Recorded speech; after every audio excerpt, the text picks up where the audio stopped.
देश के इतिहास में महत्वपूर्ण हिस्सा रहता है। आजादी के समय हो या जब भी हो, रेलवे ने देश के लिए बहुत बढ़ चढ़ कर योग किया है। आज भी भारत का लाइफ लाइन क्या आता है रेलवे, उसी रेलवे का बजट सरकार स्पेशल बजट करती है, क्योंकि देश की अर्थव्यवस्था पर इसका महत्वपूर्ण असर पड़ता है। रेलवे में चुनाव होने जा रहा है, जो संगठन चुनाव लड़ते हैं कर्मचारियों हितों के लिए। इसी मुद्दे पर हमारे साथ युवा कर्मचारी अंशुमान पाठक जी आए, उनसे बात करते हैं किन मुद्दों पर आम कर्मचारी और जनता उनके संगठन का समर्थन करे। पहले तो हमारे चैनल का हार्दिक स्वागत है। चुनाव के बारे में क्या बोलेंगे? सर, पहले तो मैं आप लोग को धन्यवाद देना चाहता हूं कि आप लोग को बहुत बहुत धन्यवाद कि आप लोग यहां आए और ग्राउंड पे आके आप रिपोर्टिंग कर रहे हैं। मैं अंशुमान पाठक मेरा नाम है, मैं युवा उपाध्यक्ष हूं और संगठन मंत्री PRKS।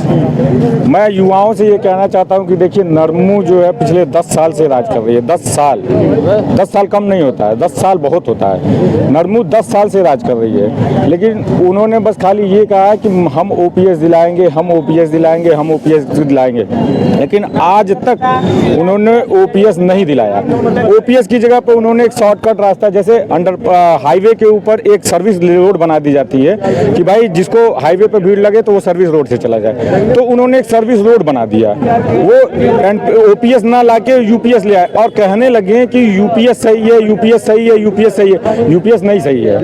हम कहते हैं UPS नहीं सही है। अगर UPS सही है तो माननीय शिव गोपाल मिश्रा जी UPS क्यों नहीं ले रहे हैं? माननीय KL गुप्ता जी जो है 100% पेंशन हो चुकी है, उनकी उम्र हो गई 108 साल, क्यों जो UPS नहीं ले रहा है? UPS ले ले, तो UPS वो भी नहीं ले रहे हैं। आपका कहने का मतलब जो लड़ाई लड़ रहे हैं वो OPS वाले लीडर हैं और जिनकी मांगे वो NPS वाले। हाँ, जिनकी मांगे हैं वो NPS के लीडर हैं, और जो लड़ाई लड़ रहे हैं उनका कहना तो लड़ते हैं, लेकिन NPS वाले जो धरना था गायब हो जाते हैं। ऐसे कुछ सर ऐसी कोई बात नहीं है।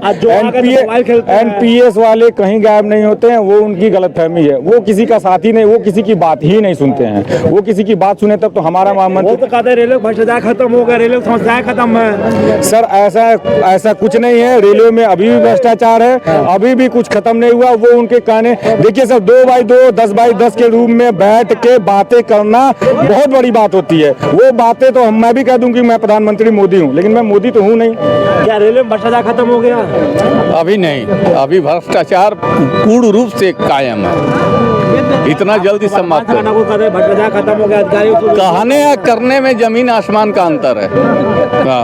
क्या रेलवे में भ्रष्टाचार खत्म हो गया? नहीं, एकदम नहीं खत्म हुआ है। जस्ट कहता सूझते दिखाई दे रहा है। आप लोग युवा को मौका, पाठक जी नेता को मौका क्यों नहीं देते हैं? इनको पाठक जी तो साथ में है ही है हम लोग के। सर, युवाओं को मौका देखिए सर, इस बार मिला है। युवा इस बार जो है उनको मौका मिला है। युवा इस बार अपना करामात दिखाएंगे, अपना जो है बहुमूल्य वोट तिरंगे में PRKS, जिसके महामंत्री विनोद राय हैं, जो युवा हैं, जिनकी सर्विस 8 साल है, और वो कहते हैं कि मैं पेंशन दिलाऊंगा और मैं OPS के लिए लड़ूंगा।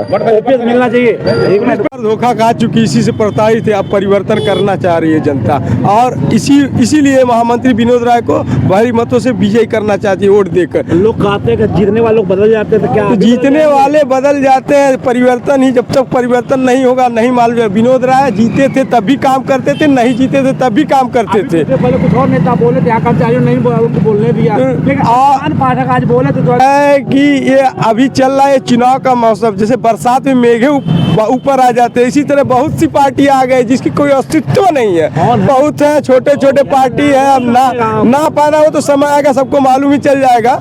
नाम लेने हो तो नहीं डरने की, डरे नहीं। साच को आँच नहीं आती है भैया, साच को आँच नहीं आती है। सूर्य के तरह विनोद राय चमक रहे आप। बहुत ऐसे भ्रष्टाचारी है जिनके ऊपर 52 मुकदमे हैं। नाम है उनका, नाम सार्वजनिक में मैं डरने वाला काम कमजोर नहीं। मैं नहीं। अगर मैं डरता तो आज जीतने से पहले भी इतना काम कराऊं, ड्राइवर का काम कराऊं। यहाँ पे अभी विनोद राय जी आए थे, यहाँ पे जो है, यहाँ पे 4 लोग सस्पेंड हो रहे थे। PCMB सर से डायरेक्ट बात करके उनको सस्पेंशन रुकवाया गया। ऐसे नहीं है, वो भगेड़ू नेता नहीं। ऐसे पदाधिकारी उठे जिनकी मंत्री का पता ही नहीं है। कहीं ऐसे मंत्री का नाम है, चुनाव हो रहा है, महामंत्री पर चुनाव लड़ रहा है, पर्चा दाखिला किया है। पाठक जी लोग, क्या नाम है उनका? जो है नाम तो नहीं बताया जाएगा। आप देखिए सर, नाम लेने में डर नहीं है, लेकिन जो है आप खुद ही चुनावी माहौल है। सच बोले डरेंगे, सच बोलने से कोई नहीं डरता सर। देखिए सच को किसी के नाम साथ जो है आपको सारी मालूम चाहिए, बस मतदान होने के बाद नाम आपको मालूम ही चल जाएगा। उसी तरह नाम कहने से देखिए इतनी समय चुनाव हो रहा है। अरे आपके संगठन को वोट क्यों देते हैं? क्या काम किया आपने संगठन आपको वोट देते हैं? मैं क्या काम नहीं किया उस कर्मचारियों के लिए। यहाँ पे टॉयलेट, लाइटिंग, बाथरूम के लिए, सारे के लिए यहाँ पे जाकर हमने पीसीएमई साहब को लेटर लिख कर दिया। यहाँ पे जूता मिलने वाला था, 1500 रुपये सबको खाते में आने वाला था, वो जूता नहीं मिला। उसके लिए हम लोग पैसे जाकर सीएमई साहब को लेटर देकर आपने हम लोग पार लागू किया। समस्या है जी, कर्मचारियों समस्या जस कितना है? कर्मचारियों की जस की जब परिवर्तन होगा तभी ना समस्या का समाधान होगा। परिवर्तन होगा। 11 साल से शोषण हो रहा था हम लोगों का। आपको सर, आप सुनिए, आपको सर मालूम ही नहीं है ये चुनाव तो नाम नहीं, आपको ये मालूम ही नहीं है चुनाव कैसे हो रहा है। चुनाव हाई कोर्ट के आदेश पे हो रहा है। यहाँ की प्रेजेंट सरकार जो चल रही है बीजेपी की, वो चुनाव कराना ही नहीं चाहती थी, क्योंकि जो जीते हुए प्रत्याशी है जाकर बीजेपी के गोद में बैठे हुए हैं। अरे नरमू है भाई, नरमू है, नरमू पार्टी है और कौन है। 11 साल से यही ना हो गया एक चुनाव विधानसभा। हाँ, ये लोकसभा विधान। हाँ, लेकिन आप उनका नाम डर नहीं, हम बता तो रहे। कहना चाहता हूँ, कौन है, क्यों लोग आप डर रहे हैं? मैं ईश्वर चंद्र विद्यासागर, संयुक्त मंडल मंत्री, पूर्वोत्तर रेलवे कर्मचारी संघ। जैसे बच्चों ने बताया कि चुनाव के बारे में कोई डरने की कोई बात नहीं है। हर व्यक्ति अपना अपना वक्तव्य रख रहा है, अपना भावनाओं बता रहा है। और वर्तमान समय जो चल रही है, अधिकारी दमदार होते हैं, जो नेताजी से दमदार, आप विपक्ष में रहते थे, क्यों नहीं उनका एक्शन लिए? आपने एकदम सही बात कहा कि विपक्ष दमदार है कि नहीं है। विपक्ष अगर दमदार नहीं होता तो सुरेंद्र यादव नाम का एक कर्मचारी था, वर्किंग आवर में शनिवार का दिन था, करंट लगने से उसकी मौत हो गई थी, जिसको प्रशासन ने उसको निग्लेंसी शो कर दिया था। लेकिन महामंत्री विनोद राय ने, जो कि बाहर थे, तुरंत फौरन आए और उसने कहा कि अगर कारखाने के अंदर इन कर गया है तो निग्लेंसी नहीं माना जाएगा, क्योंकि गेट पर आरपीएफ खड़ी है, आरपीएफ भी देखती है।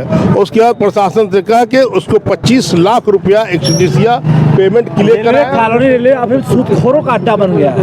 ये तो इस पे ये तो समझ लीजिए दलाल यहाँ रीजन ये था। पहले जो बहुत लोग एजुकेटेड नहीं थे, ठीक है, वो जहाँ से इधर उधर से पैसा मिलता था, अब बहुत कम हो चुका है। अब सब लोग एजुकेटेड जो भी आ रहा है, नई पीढ़ी आ रही है एजुकेटेड, अब वो लोन ले रही है। सूदखोरों वाली सिस्टम धीरे धीरे खत्म हो गई है, पहले से नहीं के बराबर है। सुनील पांडे, गोरखपुर।